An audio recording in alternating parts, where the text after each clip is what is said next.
mendirikan sekte di Antioquia itu karena dia mengaku dia diutus sebagai rasul kepada orang-orang yang tidak bersunat. Maka jemaat pertama, orang-orang yang tidak bersunat, pemakan babi, adalah Kristen, dan itu tidak ada korelasinya dengan pengajaran Yesus. Jadi ketika Yesus mengatakan waspadalah kepada serigala-serigala yang nyamar seperti domba, yang dimaksud tidak lain adalah Paulus in the gang. Silakan Anda bantah. Oke. Ya, terima kasih Pak Juma ya. Sebenarnya saya juga mau menunjukkan bahwa seringkali Bapak Juma dalam rautan argumentasinya itu gagal sekali berpikir dengan apa yang saya sampaikan. Kemudian merujuk dari apakah orang-orang Kristen yang di jemaat yang didirikan Yesus itu bersunat? Iya, bersunat. Ketika saya bilang ya bersunat, langsung Bapak berpikir bahwa wah, argumentasi saya sudah patah karena itu. Enggak. Sebenarnya ini hanya ketidaktahuan Anda ya. Orang Yahudi yang percaya Yesus itu tetaplah harus disunat. Karena sedangkan orang Yahudi yang percaya Yesus tidak dibebankan hukum sunat. Kisah Para Rasul 21 ayat 25. Tetapi mengenai bangsa-bangsa lain yang telah menjadi percaya, sudah kami tuliskan keputusan-keputusan kami, yaitu mereka harus menjauhkan diri dari makanan yang dipersembahkan berhala, dari darah, dari daging binatang yang mati, dan dicekik dari percabulan. Ayat 20-nya kalau kita melihat sebelum sampai kepada konklusi ini, mendengar itu mereka memuliakan Allah. Lalu yang berkata kepada Paulus, saudara lihatlah beribu-ribu orang Yahudi telah menjadi percaya dan semuanya rajin memelihara hukum Taurat. Di ayat 22-nya, tetapi mendengar tentang engkau bahwa engkau mengajar semua orang Yahudi yang tinggal di antara bangsa-bangsa lain untuk melepaskan hukum Musa. Bangsa lain untuk melepaskan hukum Musa. Bapak harus mengerti ya, bahwa ketentuan sunat itu diberikan kepada yang memang diteruskan dari Abraham, kemudian berakhir di orang-orang Yahudi dari ke-12 suku Israel ini sebagai bentuk perjanjian mereka. Kemudian selanjutnya dikatakan sebab engkau menyatakan supaya mereka jangan menyunatkan anak-anaknya dan jangan hidup menurut adat istiadat kita. Jadi kita harus mengerti teman-teman bahwa hukum sunat ini adalah hukum yang only berlaku bagi orang-orang Yahudi. Tapi karena Yesus menyatakan pergilah jadikanlah semua bangsa muridku, baptislah mereka di dalam nama Bapa, Putra dan Roh Kudus. Artinya hukum Yahudi ini tak berlaku lagi bagi dunia ini. Itu berlaku bagi mereka aja. Bagi dunia ini tidak berlaku lagi hukum sunat karena mereka sudah disunatkan melalui kematian Kristus. Inilah relevansi yang saya katakan. Saya tetap konsisten dalam argumentasi saya. Saya tidak mau gagal berpikir ya.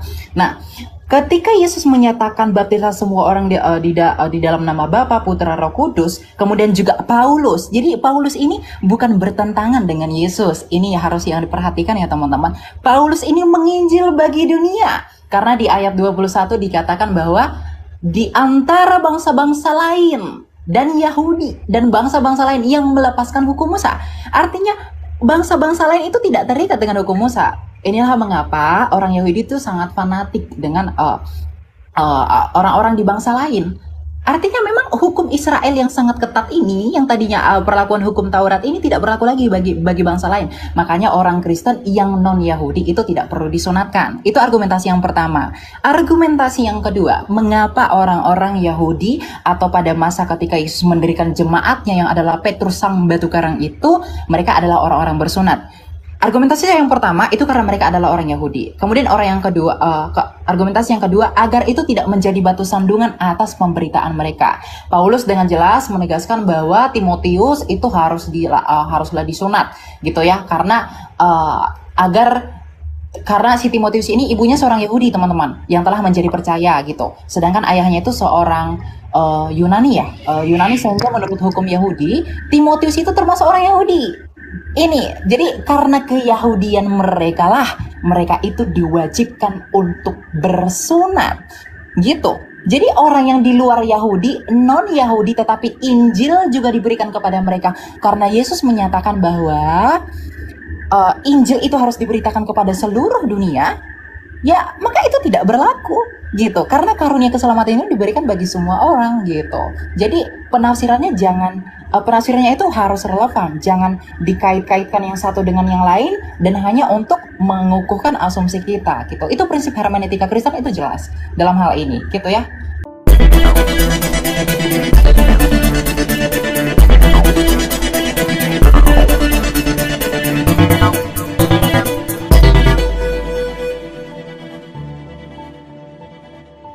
Saudara-saudaraku yang terkasihi di dalam Tuhan, sedikit saya akan memaparkan ya tentang hal sunat ini, teman-teman. Karena ini selalu ya dijadikan sebuah topik untuk menyerang iman kekristenan. Nah, teman-teman, bicara tentang sunat itu kita berbicara tentang kitab Kejadian ayat 17 ya. Di sanalah sunat ini dijadikan oleh Tuhan sebagai sebuah perintah, teman-teman, khususnya kepada Abraham ya. Nah, sebelum sunat yang diperintahkan oleh Tuhan kepada Abraham, ya ada yang mengatakan bahwa sebelum Abraham itu masih adalah orang melakukan sunat begitu ya. Kalaupun itu ada, tapi itu bukan sebuah perintah Tuhan ya. Itu bukan sebuah perintah Tuhan, teman-teman. Yang merupakan perintah Tuhan itu dimulai perintah itu kepada Abraham itu di kitab Kejadian pasal 17 ya. Jadi Alkitab pertama kali mencatat sunat ya di zaman Abraham, di mana Tuhan memerintahkan Abraham dan anak-anaknya untuk disunat ya. Bukan anak-anaknya saja, teman-teman, tetapi juga seisi rumahnya ya. Baik anak yang lahir di rumahnya maupun dari budak-budak yang dia beli. Artinya itu sudah menjadi miliknya Abraham ya. Kalau budak-budak yang dia beli itu sudah menjadi milik Abraham. Artinya sunat ini diperintahkan kepada Abraham dan miliknya. Nah, begitu ya, gampangnya mengatakan, yaitu keturunannya, miliknya Abraham ya.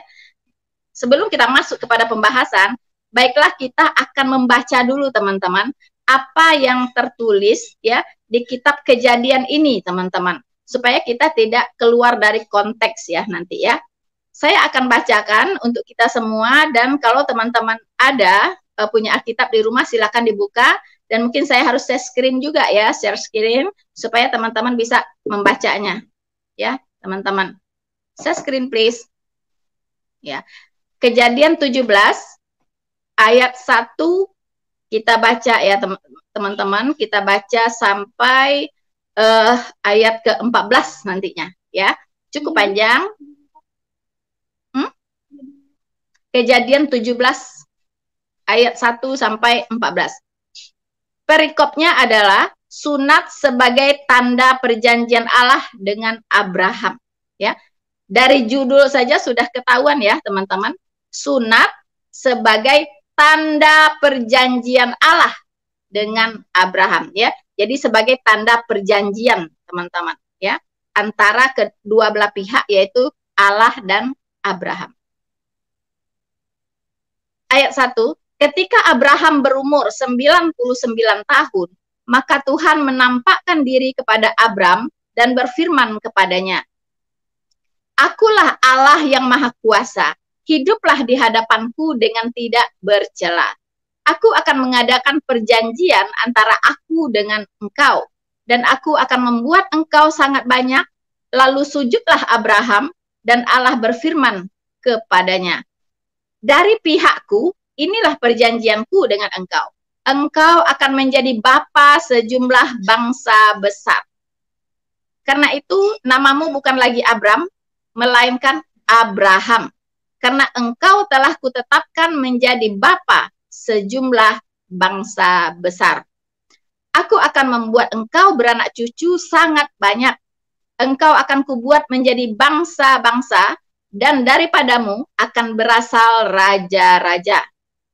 Aku akan mengadakan perjanjian antara aku dan engkau, serta keturunanmu turun-temurun menjadi perjanjian yang kekal, supaya aku menjadi Allahmu dan Allah keturunanmu. Kepadamu dan kepada keturunanmu akan kuberikan negeri ini yang kau diami sebagai orang asing, yakni seluruh tanah Kanaan akan kuberikan menjadi milikmu untuk selama-lamanya, dan aku akan menjadi Allah mereka. Lagi firman Allah kepada Abram, dari pihakmu engkau harus memegang perjanjianku, engkau dan keturunanmu turun-temurun. Inilah perjanjianku yang harus kamu pegang. Perjanjian antara aku dan kamu serta keturunanmu, yaitu setiap laki-laki di antara kamu harus disunat, harus dikerap kulit katamu, dan itulah akan menjadi tanda perjanjian antara aku dan kamu. Anak yang berumur 8 hari haruslah disunat, yakni setiap laki-laki di antara kamu, turun-temurun, baik yang lahir di rumahmu, maupun yang dibeli dengan uang dari salah seorang asing, tetapi tidak termasuk keturunanmu. Orang yang lahir di rumahmu dan orang yang engkau beli dengan uang harus disunat. Maka dalam dagingmu lah perjanjianku itu menjadi perjanjian yang kekal. Dan orang yang tidak disunat harus dilenyapkan, ya. Jadi teman-teman, kalau kita membaca Kejadian 17 pasal 1 sampai 14 ini sangat clear, teman-teman, ya. Apa isi dari perjanjian antara Abraham dengan Allah, antara Allah dengan Abraham. Saya mencatat ada poin yang merupakan janji Allah kepada Abraham, ya. Dan itu ditandai dengan sunat, ya. Jadi sunat itu tanda yang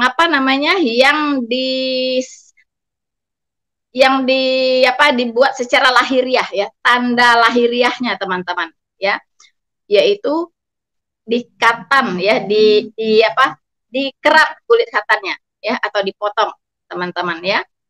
Nah, apa itu janji Allah kepada Abraham? Yaitu Abraham ditetapkan menjadi bapa sejumlah bangsa besar, ya, karena Tuhan akan memberikan dia beranak cucu, menjadikan dia beranak cucu sangat banyak, ya, dan dia ditetapkan sebagai bapa sejumlah bangsa. Sejumlah bangsa, teman-teman, ya. Berarti ada yang tidak juga loh, ya. Kalau dikatakan menjadi bapa semua bangsa, oh itu semua bangsa, ya, itu adalah keturunannya Bapak Abraham begitu. Tetapi ini sejumlah besar bangsa, ya. Nah, apa nanti yang membedakan? Apa nanti yang membedakan antara keturunan Abraham dengan yang bukan keturunan Abraham? Nah, nanti kita lihat, teman-teman. Daripadamu akan berasal raja-raja, ya, dari keturunan Abraham lah akan berasal raja-raja besar di bumi ini. Aku akan mengadakan perjanjian antara aku dan engkau serta keturunanmu menjadi perjanjian yang kekal supaya aku menjadi Allahmu dan keturunanmu. Jadi Tuhan berjanji, Allah berjanji bahwa dia adalah Allah Abraham dan Allah dari keturunan Abraham. Makanya di Alkitab Allah itu disebut sebagai Allah Abraham, Ishak, dan Yakub, ya. Jadi Allah Alkitab itu, Jehovah itu adalah Allah Abraham, Allah Ishak, dan Allah Yakub, ya. Nah, itu artinya, teman-teman, ya. Jadi aku akan menjadi Allah keturunanmu. Kemudian kepada keturunanmu akan kuberikan negeri ini. Ada janji untuk memberikan sebuah negeri, ya.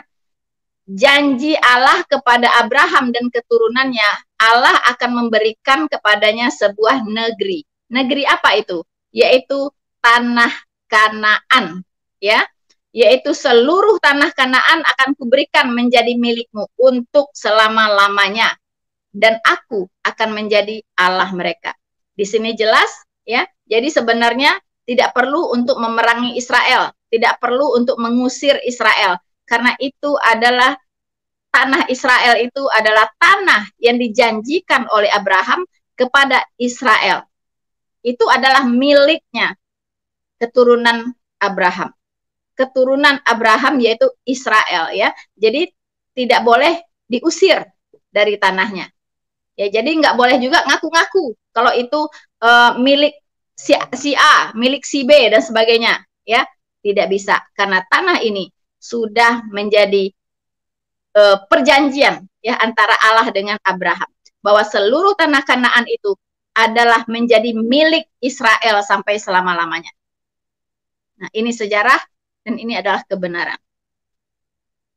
Kemudian beberapa perjanjian ini harus ditandai, ya, harus ditandai dengan satu cara, yaitu disunat, ya. Jadi Abraham dan keturunannya itu harus disunat. Nah, teman-teman, sebelum saya masuk kepada membahas khusus tentang sunat ini, kita harus ubablik dulu. Artinya kita harus melihat dulu mengenai perbedaan tata ibadah perjanjian lama dengan tata ibadah perjanjian baru. Ya, tata ibadah di perjanjian lama itu konsepnya adalah ibadah jasmaniah. Ya, semua semua dilakukan secara jasmani, ya, secara ritual, ya, termasuk sunat ini, teman-teman. Ya, termasuk sunat, ya, termasuk makanan haram dan halal, ya kan, termasuk tempat-tempat yang dinajiskan, yang dikuduskan dan sebagainya. Itu semua gehort apa ya? Itu semua masuk ke dalam kelompok itu, ya, ibadah jasmaniah.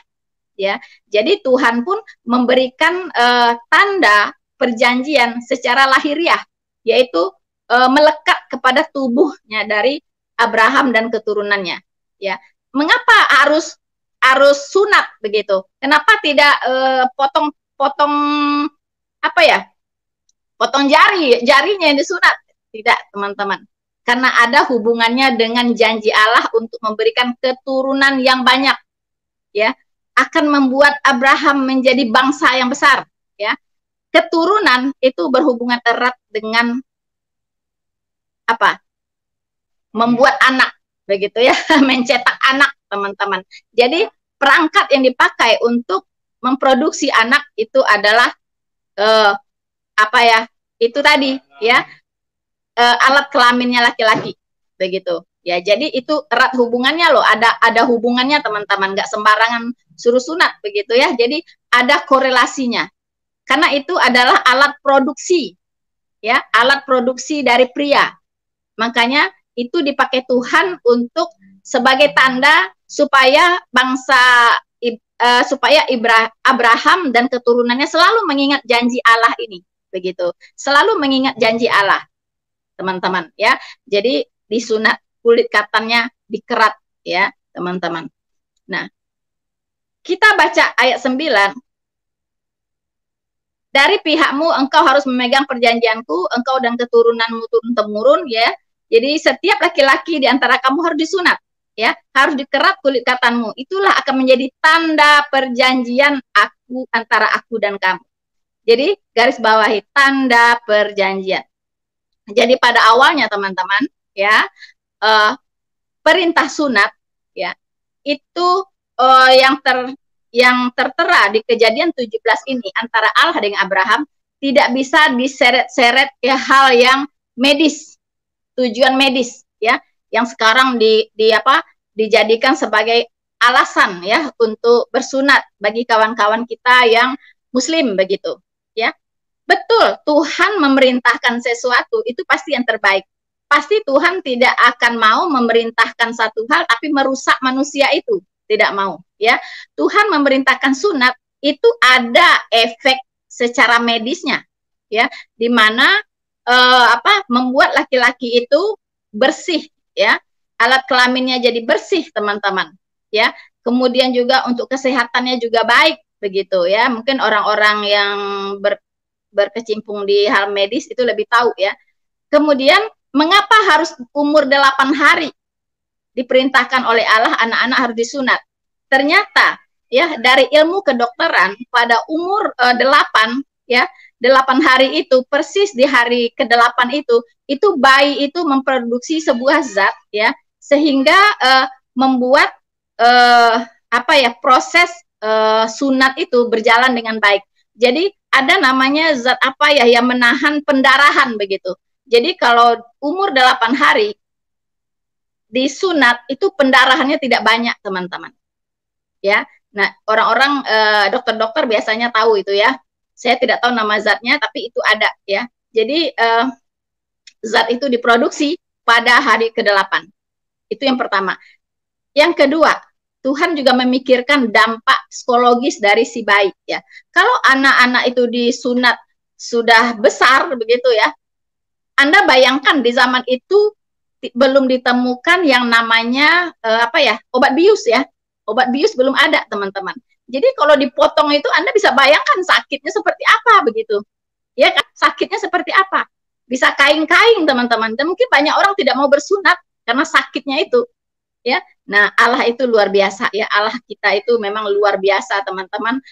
Dan dia memerintahkan di hari ke-8 itu tidak sembarangan. Banyak hal yang sudah dia pertimbangkan, ya, di situ. Efek medisnya itu Tuhan mempertimbangkan, teman-teman, ya. Tapi tujuan sunat di situ bukan tujuan medis, ya, tetapi adalah tujuan teologis, teman-teman. Ya, tujuan teologis di situ, bukan tujuan medis, ya. Tapi sekarang orang menyeret-nyeretnya ke masalah medis. Itu cuma dampak samping, efek samping, ya, efek samping itu, ya. Jadi hal medis itu efek sampingnya. Tapi tujuan utama saat itu di Kejadian 17 ini adalah tujuan teologisnya, yaitu tanda perjanjian antara Allah dengan Abraham, teman-teman, ya. Kalau kita baca, ya, di Kejadian ini tadi ada beberapa hal yang kita bisa catat, ya. Pertama, sunat itu sudah jelas, ya, tanda perjanjian Allah dengan umatnya Israel, teman-teman, ya. Nah, di sini kita bisa lihat di Keluaran 12 ayat 48, kita bisa lihat di Kejadian 17 ayat 10 sampai 14, kemudian di 23 sampai 27, ya, bahwa Abraham dan keturunannya, ya, bahkan orang-orang asing yang menggabungkan diri dengan mereka, ya, yaitu sudah menjadi milik Abraham, itu wajib disunat, ya, wajib disunat, teman-teman. Nah, jadi memang tadi kita sudah jelaskan bahwa ditetapkannya di usia 8 hari, itu alasannya tadi sudah dikatakan, ya, kondisi di usia 8 hari itu sangat menguntungkan kalau untuk diadakan sunat kepada bayi, ya. Kemudian satu lagi, sunat itu adalah ciri khas bangsa Israel, ya, ciri khas bangsa Israel, karena ini adalah janji Abraham kepada bangsa Israel, ya, bukan kepada bangsa-bangsa lain, teman-teman, tetapi kepada bangsa Israel, ya.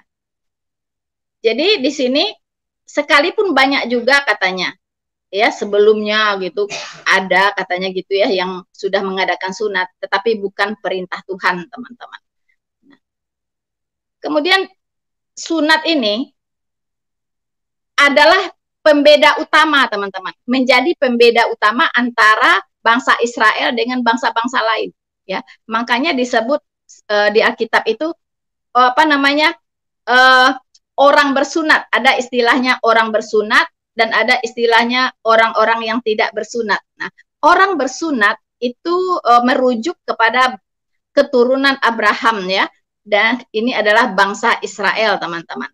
Sementara orang tidak bersunat itu merujuk atau mengacu kepada bangsa-bangsa lain, begitu, ya. Jadi non Israel, teman-teman, itu bisa dilihat di Galatia 2 ayat 7 sampai 9. Nah, kita harus tahu, teman-teman, di Perjanjian Lama Tuhan memang beberapa kali memakai tanda pengingat, ya, akan janjinya. Kita masih fresh di pikiran kita bahwa korban ibadah, ya, korban domba, korban bakaran domba itu juga adalah dipakai Tuhan sebagai tanda perjanjian akan dikirimnya Sang Juru Selamat, ya, dan itu juga dilakukan secara turun-temurun, teman-teman. Nah, ketika Sang Juru Selamat itu sudah datang, dan ibadah korban domba pun dihentikan, karena domba hakikatnya sudah datang, yaitu Yesus Kristus. Nah, sama, sunat juga sebagai ibadah simbolis, ya, sama dengan korban domba, itu ibadah simbolis. Sunat juga sama, teman-teman, ya. Ketika apa namanya, janji Allah itu sudah digenapi kepada bangsa Israel, itu sudah selesai, ya. Siapa yang menggenapi? Lagi-lagi yang menggenapi adalah Yesus Kristus, teman-teman, ya. Karena di dalam Perjanjian Lama segenap hukum Taurat itu berlaku sampai Yohanes tampil, itu jelas, termasuk sunat, teman-teman, termasuk sunat. Lalu mengapa ada kata kekal di situ? Mengapa ada kekal di situ? Ya, kekal itu adalah perjanjiannya, teman-teman, ya. Perjanjiannya kekal, ya, seperti korban domba itu, ya, kekal begitu. tetap janji Allah itu ya sudah digenapi, makanya itu kekal disebutnya. Ya, jadi bukan batal, janji Allah batal, bukan. Janji Allah disebutnya kekal walaupun sudah digenapi. Ya. Nah, juga sekarang kita melakukan ibadah apa? Perjamuan Tuhan. Nah, itu sekarang yang merupakan juga ibadah apa namanya? Simbolis ya. Pengingat, teman-teman. Ibadah pengingat. Kita mengingat kematian Tuhan Yesus di kayu salib, darahnya yang tercurah ya. Itu kita mengingat pengorbanannya untuk menebus kita dari penghukuman dosa. Ya, untuk mengingat supaya kita jangan lupa ya bahwa Tuhan itu memang sudah datang ke dunia menjadi manusia dan disalibkan ya, dan disalibkan untuk menggantikan kita dihukum. Ya, dan dengan demikian kita pasti beroleh keselamatan karena Tuhan sudah menggantikan kita dihukum. Yang kita lakukan hanya percaya dan bertobat, teman-teman, dan menerima Dia sebagai Tuhan dan juru selamat kita. Jadi perjamuan Tuhan ini juga mengapa perjamuan Tuhan dilakukan? Ya, karena kita belum bertemu muka dengan Tuhan Yesus. Ya, janjinya kita akan bertemu muka dengan muka di sorga, teman-teman. Jadi ini untuk mengingat janji Tuhan. Ya, janji Tuhan, teman-teman. Jadi ibadah korban domba sudah digenapi, sunat sudah digenapi, perjamuan Tuhan ini yang belum digenapi. Makanya ini masih merupakan iman kita dan pengharapan kita saat ini untuk bisa bertemu Tuhan bertemu muka, teman-teman. Ya, kemudian mengenai keturunan Abraham, ya, di sini ada disebut dari keturunan Ishak, itu keturunan Abraham. Tapi ada juga Ismail, itu juga disebut keturunan Abraham, teman-teman. Ya, lalu apakah Ismail ini ada hubungannya nggak ke Muslim begitu? Ya, secara silsilah kelihatannya sih tidak ada, teman-teman. Karena apa? Karena Ismail ini bapaknya adalah orang Israel, yaitu Abraham itu orang Israel, orang Yahudi karena Israel belum ada ya waktu itu, belum dibentuk. Orang Yahudi keturunannya bapaknya Ismail. Kemudian mamanya Ismail ini Hagar itu orang Mesir, teman-teman. Ya, orang Mesir begitu. Nah, jadi dari mana itu garis-garis keturunannya sampai ke Islam gitu? Saya juga nggak tahu ya. Tapi dari keturunan Ishak dan ini melakukan ibadah simbolik ya. Ibadah sunat ini atau melakukan tanda perjanjian ini sampai hari ini ya. Jadi orang Yahudi itu masih bersunat-sunat sampai hari ini, teman-teman ya. Karena mereka tidak menerima Yesus Kristus sebagai Tuhan. Jadi mereka tidak mengerti bahwa itu sudah tergenapi begitu. Nah, kemudian yang disorot oleh teman-teman Muslim adalah bahwa orang Kristen karena bersunat itu adalah ajarannya Paulus, teman-teman. Ya, karena Paulus yang mengajarkan begitu, ya. Dan kita akan lihat apakah benar Paulus yang mengajarkan, ya. Kita tahu tadi, ya. Salah satu tujuan kematian Yesus di kayu salib adalah untuk menggenapi seluruh hukum Taurat. Ya, itu bisa dibaca di Matius 5 ayat 17, termasuk sunat loh, teman-teman, ya. Jadi kalau Anda bersunat, Anda harus melakukan seluruh hukum Taurat. Ya, kalau Anda menyunatkan dirimu, engkau harus melakukan seluruh hukum Taurat. Begitu. Artinya kematian Yesus di kayu salib tidak ada guna bagimu jika engkau seorang Kristen. Ya, nah kita akan lihat apa kata Paulus ya, Rasul Paulus tentang sunat ini ya, yang dia dibully ya oleh saudara-saudara kita yang Muslim, teman-teman. Rasul Paulus itu dibully dengan perkataannya ini karena mengatakan ini, teman-teman. Kita buka Galatia 5, teman-teman. Perikopnya adalah kemerdekaan Kristen. Mengapa ini kemerdekaan Kristen? Karena Kristus sudah memerdekakan kita dari perhambaan, dari kuk, ya, yang dipasang oleh Tuhan di Perjanjian Lama. teman-teman. Jadi termasuk dari perhambaan dosa, ya, perhambaan dosa. Jadi Tuhan Yesus sudah memerdekakan kita dari seluruh jenis perhambaan, termasuk perhambaan dosa. Ya, saya akan bacakan teman-teman. Galatia 5 ayat 1, coba di screen. Galatia 5 ayat 1, perikopnya adalah kemerdekaan Kristen. Ya, supaya kita sungguh-sungguh merdeka, Kristus telah memerdekakan kita.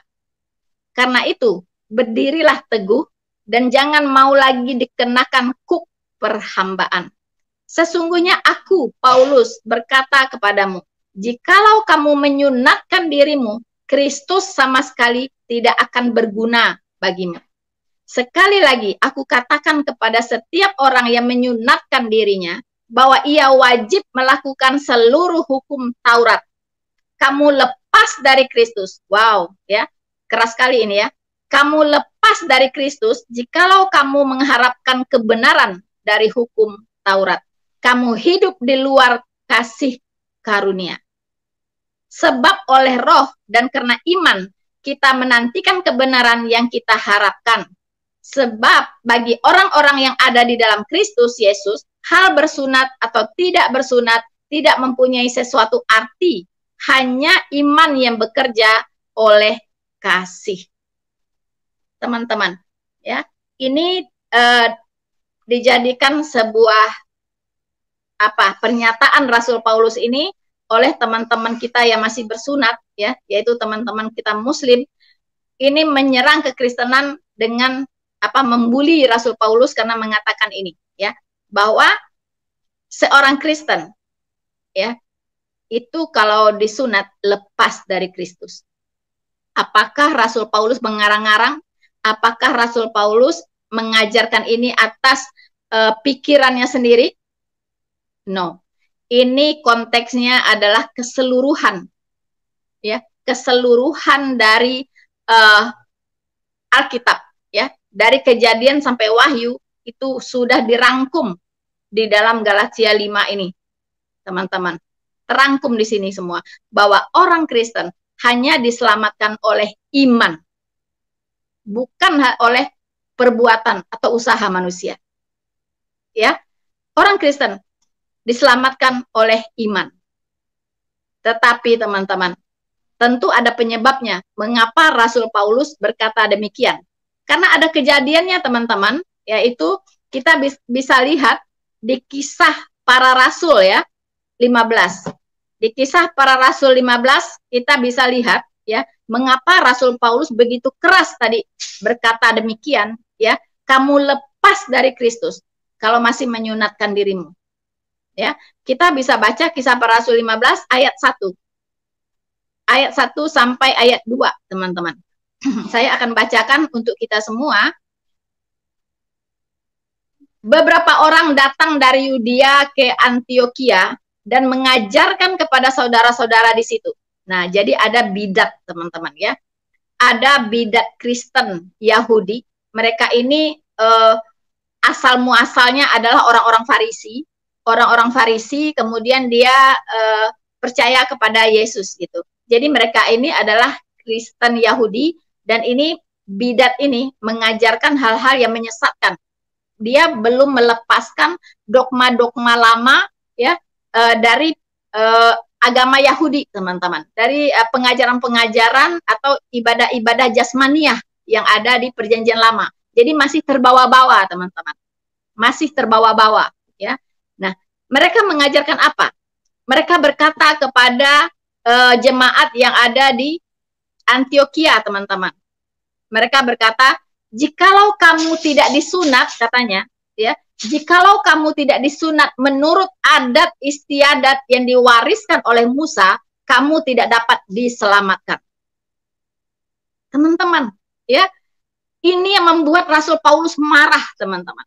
Ya, mereka ini mengajarkan Injil lain, ya, mereka mengajarkan merusak, ya, mereka merusak Injil, teman-teman.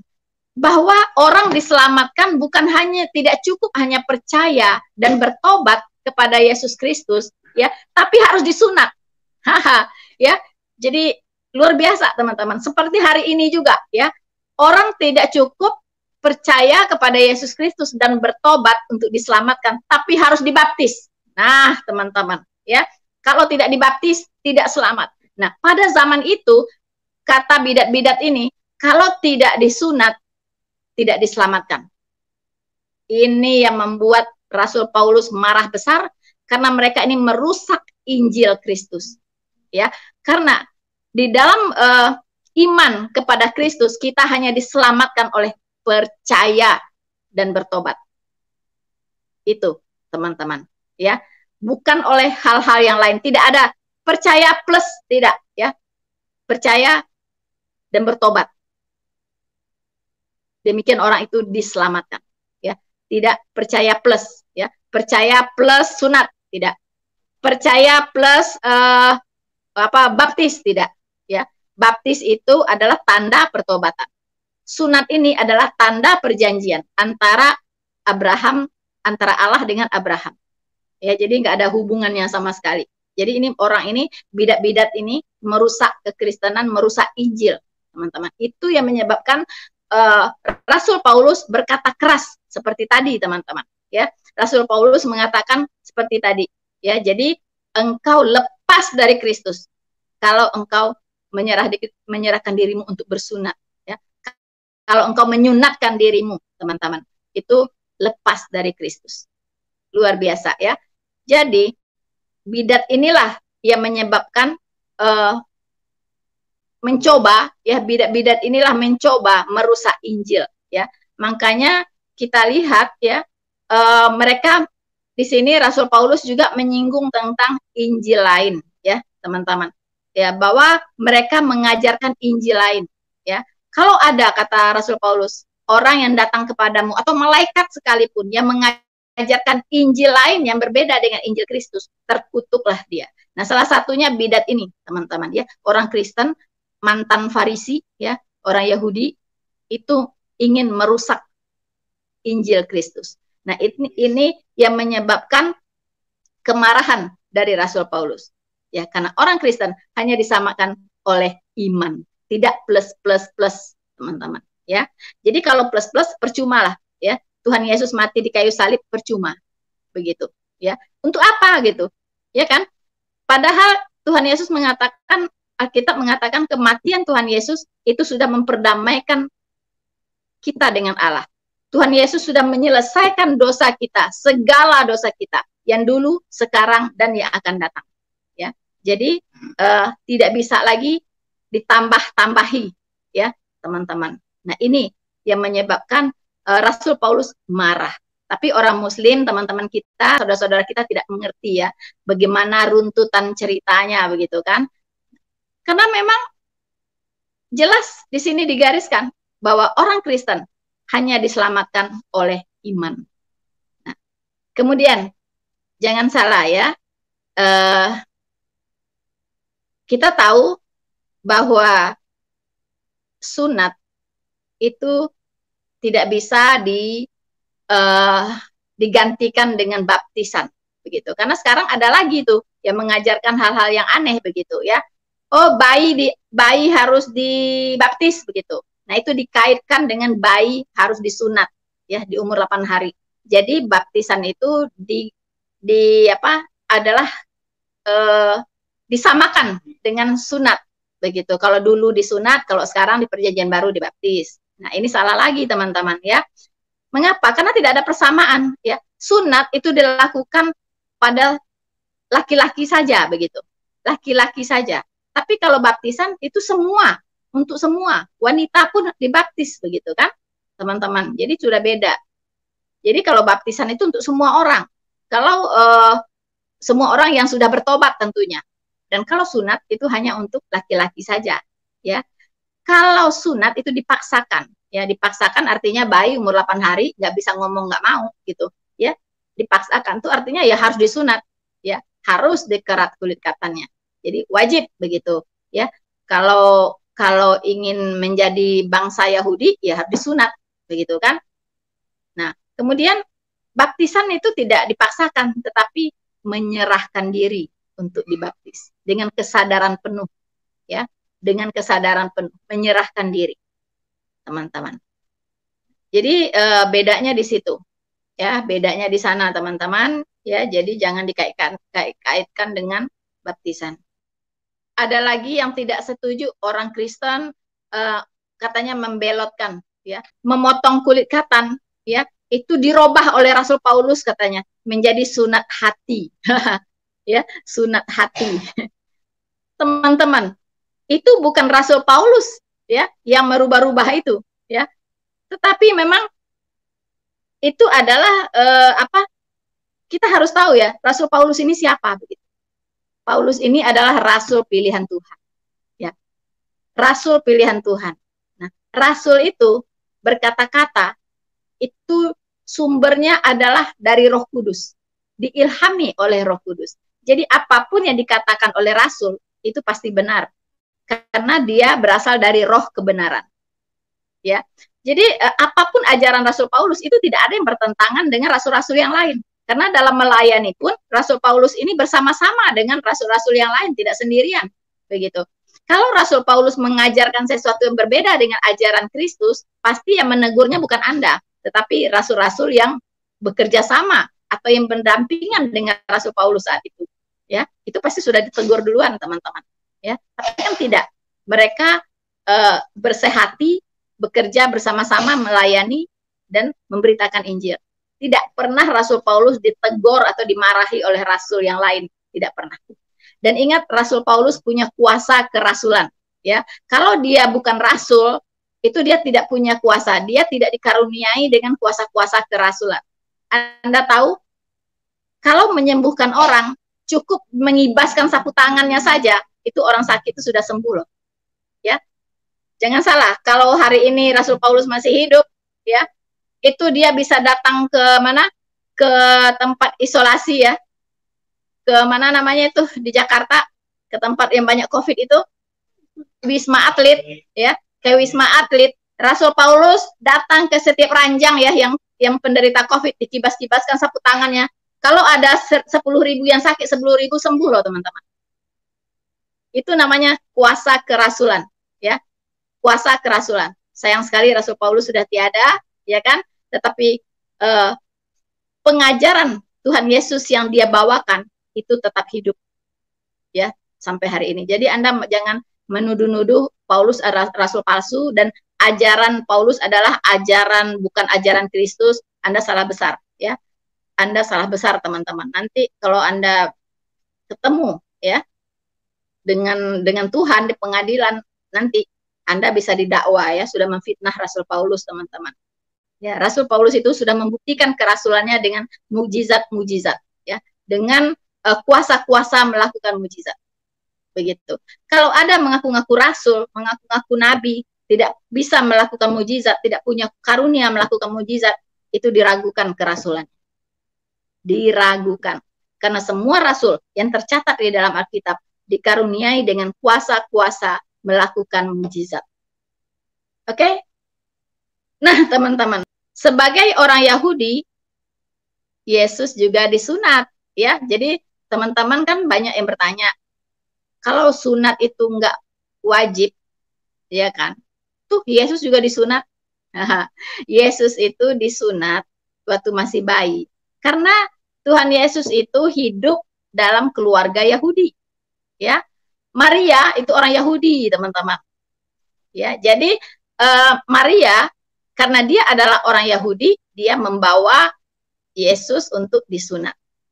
Ya. Jadi jangan salah, ya.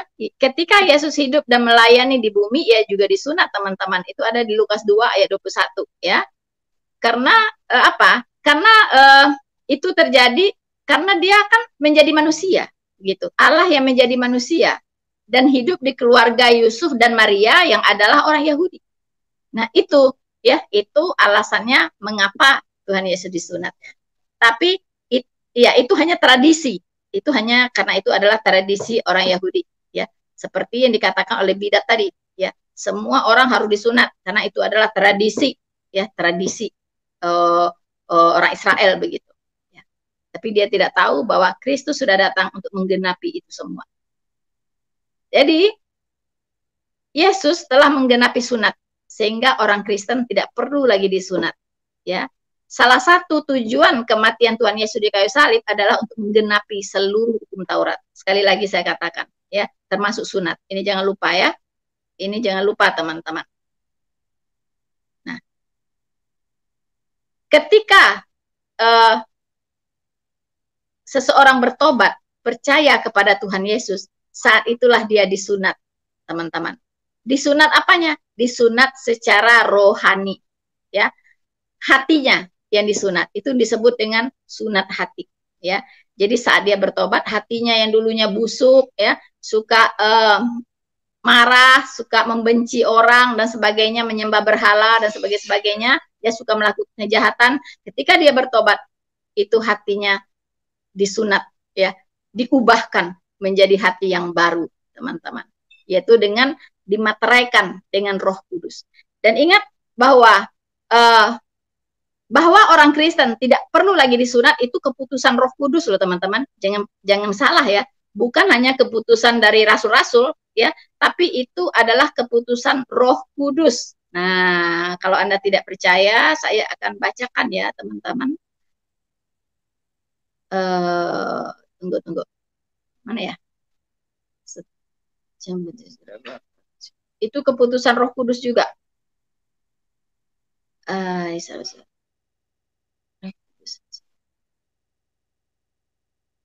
Nanti ya dalam perjalanan saya akan lihat, tadi saya sudah simpan ayatnya, bahwa bukan hanya keputusan ya dari para rasul bahwa orang Yahudi, orang Kristen tidak perlu disunat berdasarkan pengajaran Injil Kristus ya, karena Kristus sudah membereskan semuanya kita, dosa kita, sudah menguduskan kita, sudah menjadikan kita milik Allah ya. Jadi sunat tidak perlu lagi ya. Karena sunat di perjanjian lama itu juga berfungsi untuk menjadikan bangsa Israel itu sebagai milik Allah begitu. Sementara Roh Kudus yang dimateraikan di hati kita itu juga berfungsi menjadi jaminan bahwa kita ini adalah milik Allah. Jadi karena itulah orang Kristen tidak perlu lagi disunat. Kalaupun orang Kristen bersunat itu bukan lagi tujuan teologis teman-teman. Bukan lagi atas tujuan teologis ya, tetapi adalah hanya berdasarkan pertimbangan medis. Saya punya 2 anak laki-laki, keduanya juga disunat. Tapi bukan tujuan teologis, bukan karena menjalankan perintah Tuhan di Kejadian 17 tadi. Tidak, itu sudah selesai di kayu salib, sudah selesai ya. Nah, orang Eropa pun itu banyak juga yang bersunat teman-teman ya, tapi semuanya adalah karena tujuan medis ya. Memang Tuhan sudah memikirkan, tidak mungkin dia memerintahkan satu cara yang akan mendatangkan dampak negatif begitu, tidak. Pasti Tuhan memerintahkan satu cara, pasti itu mendatangkan juga dampak atau efek ya positif ya. Jadi orang Kristen disunat sekarang ini itu adalah untuk tujuan medis semata ya. Jadi tidak ada lagi tujuan teologis teman-teman. Kalau itu tujuan teologis berarti kebablasan ya, lepas dari Kristus